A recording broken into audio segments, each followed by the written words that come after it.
Welcome to Backyard Chicken Chats. I'm your host, Anna Mackenzie, chicken lover, gardener, photographer.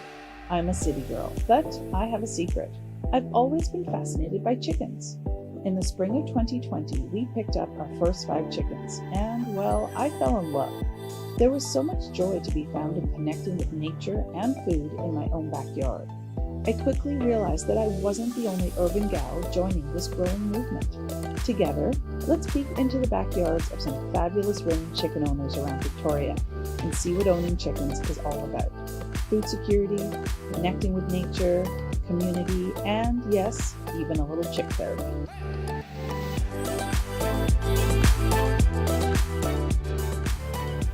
Hi, I'm Anna from City Queen, Country Dream. Today on the Backyard Chicken Chats, I'm going to be talking with Christie. Christie's family lives on the Saanich Peninsula and has had their family farm for over 30 years. Let's go take a peek into the backyard and have a chat with Christie.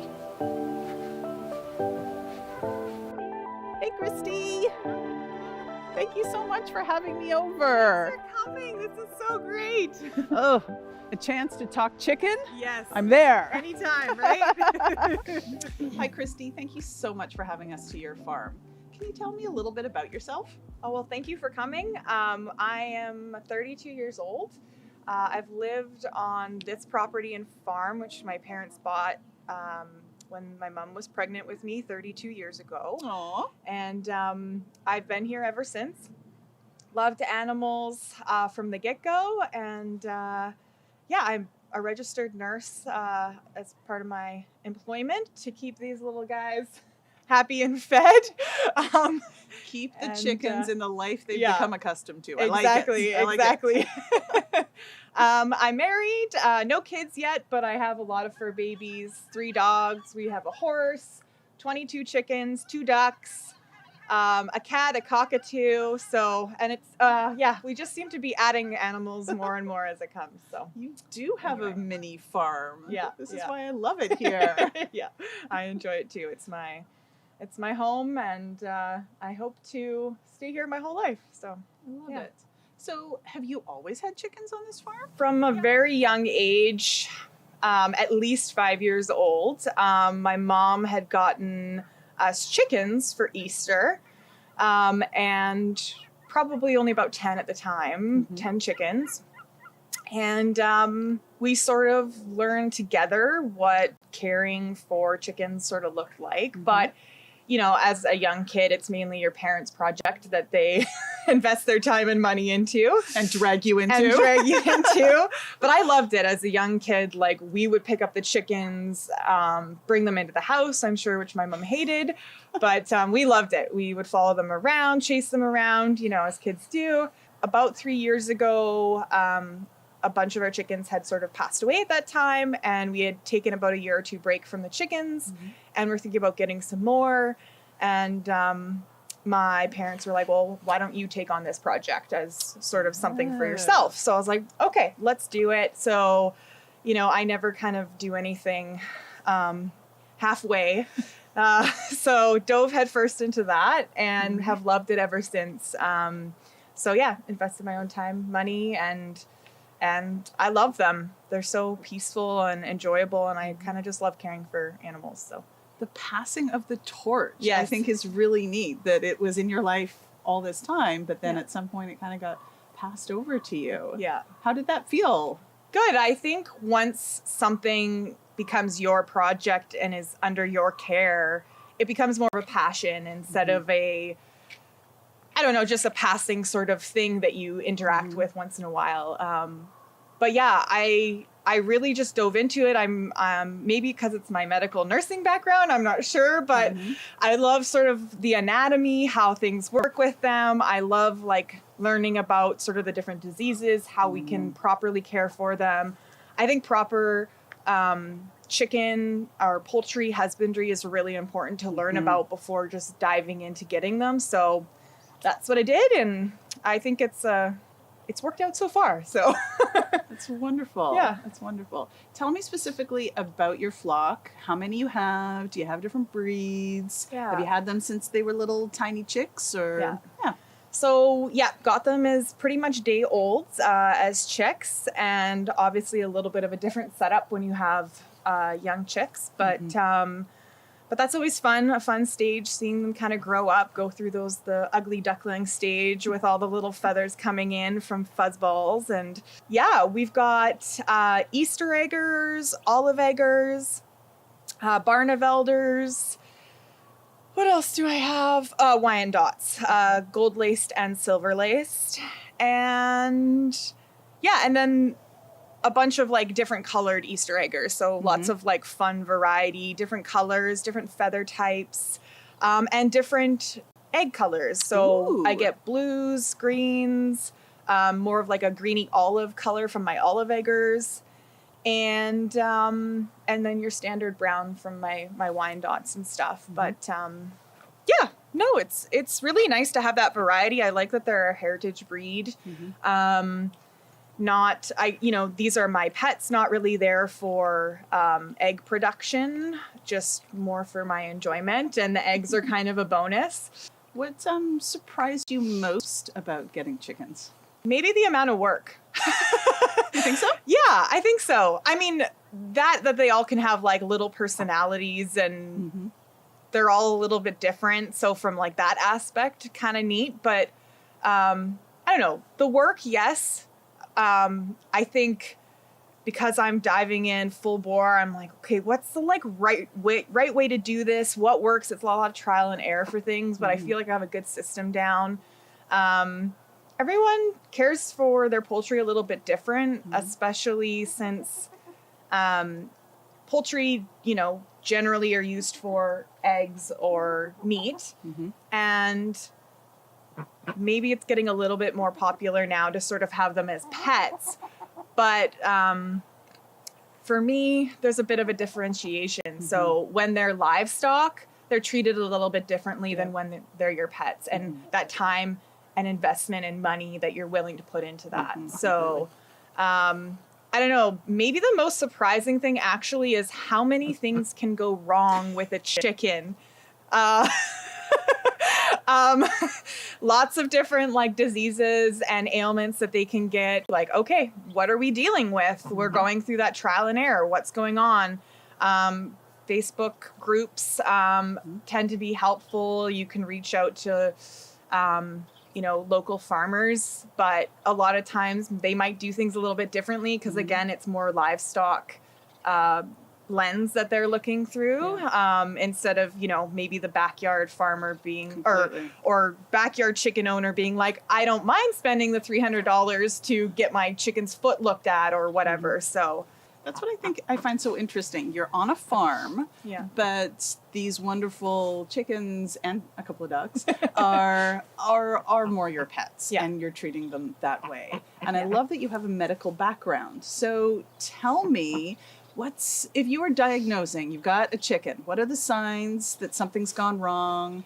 What do you turn to? What are your resources? Sure. So I think one of the biggest things that I do every day, or try to do every day, because some days are busier than others, but spend time, 15, 20 minutes with your flock, not doing chores. Watch them. What is their normal behavior? What is out of the ordinary? Because once you know what's normal for them, now you know what's not normal. I guess the things that I'm looking for with a chicken that might look sick, puffed up, not moving around, not scratching and foraging like chickens tend to do. Obviously, there are going to be times in the day where they might be puffed up because they're napping. So maybe if you're a little bit uncertain whether it's a nap time or it's like they're not doing well, you're going to come back later and you're going to keep an eye on that chicken. Are they eating? Are they drinking? Are you seeing them interact well with the other chickens? Their poop is a big indicator. Oh, the chicken poop. Yeah. We could do a whole episode on chicken poop, but totally. You are right. Yes, poop is a big one. Is it runny? Is it undigested? What are we looking for, right? The color of their comb, is it red? You can see if you're getting perfusion to that comb by like sort of squeezing it a bit and seeing if the blood returns after you sort of squeeze it a bit. not hard. Is the chicken limping? Do they have issues with their feet? Are they having difficulties breathing? Do they have their mouth open? Are they gasping for air? Like, is it respiratory? Is it an infection? Do they have wounds on them? There's lots of things depending on the ailment that could be going wrong. So again, I guess the biggest thing that I would say is know your flock, know the personalities of your chicken, and know what's normal, because when you know what's normal, then you know what's not normal. Yeah. I bet you have a really good first aid kit I- for your chickens. Yes, yeah. Can you give us a little highlight of what might be in there? Yeah, it's definitely great to have a good antiseptic spray. Maybe Vetricin tends to be a popular one. So spray, vet wrap is always something that I carry. Gauze, bandages, especially if you're dealing with bumblefoot. So tweezers, antiseptic, gauze. Do you have a separate area that you make your little chicken hospital, or what happens when you get a little, because it's tough. Chickens will hide very well when they're not feeling well. Because you're right. I love the tip of have a look, know your flock well, spend some time, observing them. Totally. But yes, by the time they're not feeling well, they're really not feeling well. They're really not feeling well. Yeah, chickens like to hide those unwell feelings because they'll get picked off. It's a natural process and instinct. So yes, I have a separate area. So generally I'll try to remove them from the flock to do whatever medical care I need to. Unfortunately, I don't have like a dedicated chicken first aid room. Maybe that'll be in my future house that I build.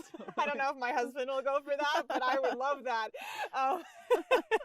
But for now, it's either the back mudroom where there's a sink and we use like the dryer and on top of the washer, and I kind of lay out my thing.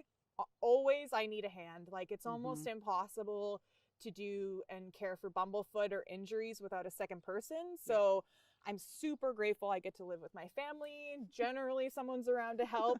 Whether they like that or not, I usually rope them in. Or my husband on weekends when he's around. And so, always someone around to give me a hand, which is great. Yeah. Completely. I love it. Yeah. I would really love a closer look at your coop. Can we go have a look? You betcha. This is quite the coop. Yeah. Did you build it? Where did it come from, Christie? Yeah, so my dad and I built this coop. Thank goodness for dads, right, that help you out with these projects. But yeah, because I had started with 27 chickens, we needed something big enough to house them. So we started with the top part of this coop for our chickens. And I just worked away. My dad had done some construction in the past, and so he's pretty good at building things. So he was sort of the mastermind behind designing it, but I was there, with the hammer and nails when I needed to be. Thanks, Dad. Thanks, Dad. So tell me about the different aspects of the coop. Work me from kind of top to bottom, and also tell me why it's important. Like I'm looking and seeing a metal roof. Yeah. Why would you do that? Or why would you have the vents up there? Tell us a bit about it, because this is a very well built coop, I might add. Sure, yeah. It's like house standards, yeah. No. So yeah, really important that you have good ventilation in a coop. You want it well ventilated, but you don't want it so airy in the winter that the chickens don't have some reprieve from that strong cold wind that comes through. So, but chicken poop does have a lot of ammonia in it, and so having those fumes breathed in isn't good for them. So that balance is important. So we have vents up all the way around in the soffits for that. In the summer, my doors have hardware cloth over them so nothing can get in. But in the winter, I put a clear plastic sheet over, so we're sort of restricting some of that airflow so it's not so cold for them and they can still roost in there without freezing their little tushies off. I haven't seen that. That's super smart. I don't know. I wanted to be able to see in to them still, but make sure that that they were safe. And really, when it's really hot in the summer, unfortunately, hot air rises. Well, chickens always want to roost on that highest point, so they're always where it's hottest. And So having that really good airflow in the summer is really, really important, which is why I wanted to have the sort of big doors open, but still safe from predators. So tell me, why use hardware cloth versus chicken wire? It's so cheap. It's so easy. Yes. That's a big pet peeve of mine, I guess you could say. I really wish they wouldn't call it chicken wire. Pretty much all chicken wire does is it keeps your chickens in somewhere. It's not keeping them safe, but it's keeping them, in a little area that maybe you want them. Any predator can easily get through chicken wire, and so no chickens, ducks, or any poultry is really safe with chicken wire, at least at night. So hardware cloth, it's really hard for mink or raccoons to bite through hardware cloth where they can easily rip through chicken wire. And we have that. Here in Victoria, we have those guys, and they are mean. So yeah, if we want our chickens to stick around, we've got to protect them for sure. Exactly. And once a predator knows where it can get a good meal, it will come back until your whole flock is gone. So, and unless you can, Fort Knox it and keep them protected. So very important. Yeah. Cool. I also see we got the feeders or water in here. What have we got? Yeah. So, especially with this year's avian flu concerns, I feed inside. So all their foods are inside, and smaller waters for them. They always have access to food and water while they're locked into their coop when it's dark. And then we have automatic doors that will open up in the morning. Then they can come out and scrounge, eat grass, bugs, whatever they want, and lots of different water options for them out here in case, that hierarchy of one chicken chasing the other away happens. So they need to have those options. So I have for my chickens and for my ducks. My duck dungeon or duplex down here is where my ducks live, because ducks don't like to climb up on things. They're sort of ground dwelling animals, and so they need to have easy access in and out. They don't generally come in and out these doors. They have a little ramp out the backside that they can come in nice and easy. And because they must have access to water that they can dunk their head in at all times, they have a little bit of a different water setup than my chickens do. Okay. They have to be able to clean out their airways and eyes very, very frequently. So that's why they have a little bit of a different water setup, and then access to food as well. But they prefer to be out scrounging around and rummaging throughout the day as well. So. Nice. Now we can sort of see it from here, but I see a lot of laying boxes. How many do you have? I think I have 9 laying boxes. How many do the chickens use? They use pretty much 2 of them, which is pretty common in the springtime when they're like full into their laying. I will often see 3 chickens in one tiny box trying to lay an egg together instead of using their other boxes. I don't know. I think they just do that to, get a rise out of me or something. I'm not really sure. But yes. And there's also little curtains for them for privacy. When a chicken's laying an egg, their back end is red and can be exposed. Chickens are attracted to that red color and can peck the back end when a chicken's laying an egg. And so chickens like to be very private and, obviously don't want pecked down there when trying to lay an egg. So I put those curtains up for that reason. Cool. I also see that we have some sort of bedding material. What's your bedding material of choice? Because where chickens roost, there will be chicken poop. Yes, always, never ending. Yes, I've gone with shavings. I just buy like the triple shavings from Buckerfields in bags. Lots of people will prefer to do bulk shavings for a cheaper option. Whatever, some people use straw. As long as it's an absorbent material that's keeping things relatively dry in there, and keeping that sort of smell down, I think that's a good option. You want to stay away from any cedar products though, because that's very toxic to the birds, to ingest, and also can be irritating to their skin because of the oils from that. So generally a white wood is fine. Perfect. Yeah. And we change very frequently to help prevent with bumblefoot infections or staph infections. So I top up their shavings every week, and I change their coop out every month to make sure that things stay nice and clean and prevent those infections from happening. So, do you do anything with your droppings and your bedding material? Do you compost? We do, yeah. So we take all of the compost out of the 3 different coop areas, and we will compost it in our garden, either in the pumpkin patch that I grow or in our regular vegetable garden. And it's absolutely fantastic. That and the horse manure together grows amazing produce is all I can say. But it's nice to have that regenerative, growing option, and being able to put those resources back into your soil and grow amazing food for your family. So yeah. Chickens and gardening go very well together. They I'm do. finding out. Yeah. They're very well. But not letting your chickens into the garden. Yeah. Exactly. We'll talk about that one later. That's where the chicken wire comes back in. That's right. Exactly. Yeah. Let's maybe pop around the other side because I want to see your nesting boxes. Okay. Sure. You betcha. Do you have a lot of eggs right now? Yeah, I have 1 chicken laying right now. Luckily, my ducks are laying right now, so we're getting about 2 duck eggs a day, and I'm getting about 1 chicken egg a day from my 22 chickens. So what's going on with the chickens? Are they on vacation? Yeah.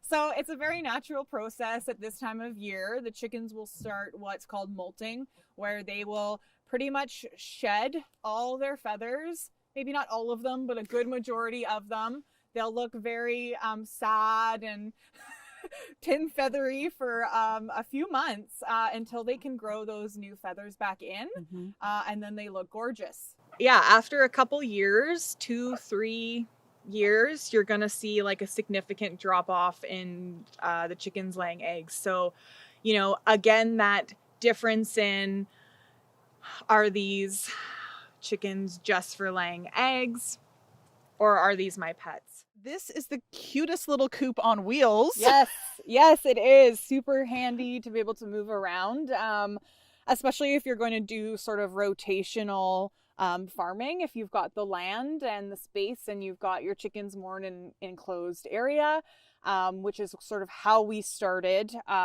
We had all our chickens in the big coop. Realized that 27 chickens in that space was just not enough. And we were getting the chickens were establishing a pecking order and then pecking each other's feathers out and behavioral issues. So we needed to give them... mean to each other sometimes. I know. Sorry. I know. Why? It's so true. And you can get those sort of top of the food chain, top of the pecking order chickens that will just pick on the rest, keep them away from their food, pick out all their feathers. And unfortunately, the ones sort of on that lower pecking order will sometimes just allow it to happen. They get their feathers picked out and it looks terrible and sad and you feel bad for them. So giving your chickens enough space is really important. So that's why I bought this from a guy up island who had made it and decided not to get chickens that year. And I liked the idea that it was on wheels and we could move it around, do rotational different areas in the property.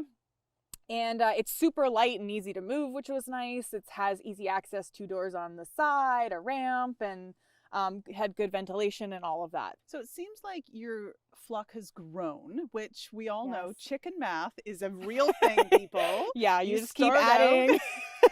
Yeah.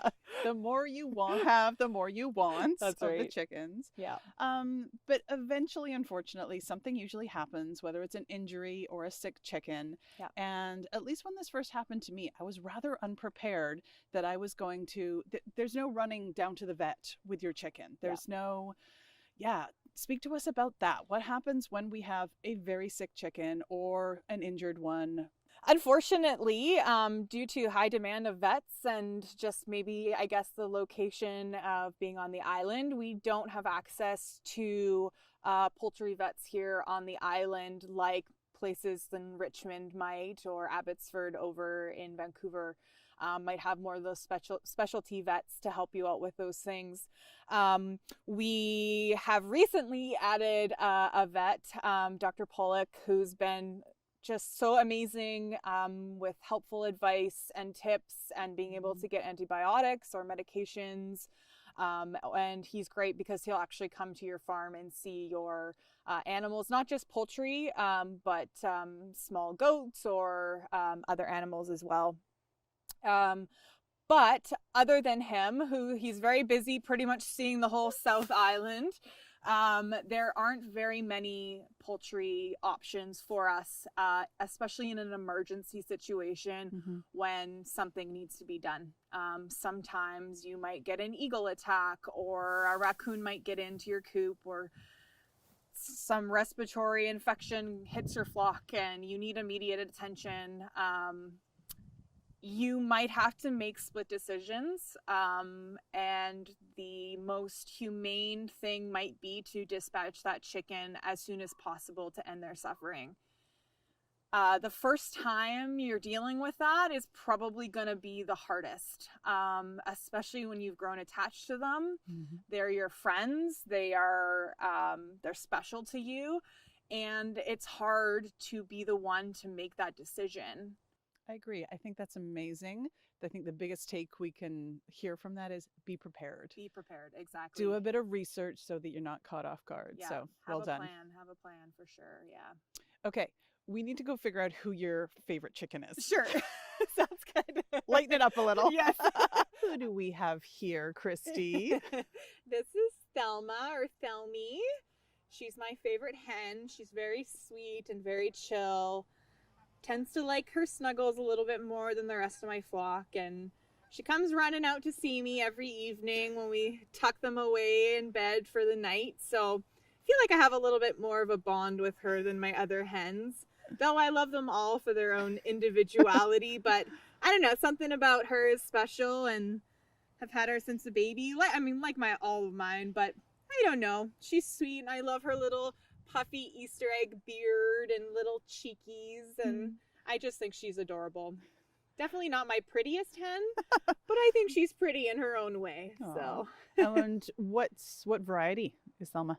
yeah, she's an Easter egger, so a combo of probably some Americana from her history, so they get those beards so they won't have the wattles or the big comb like you might see on a different style of chicken, but you'll get that fluffy kind of beard and fluffy cheeks on them. They're super adorable, and I love them.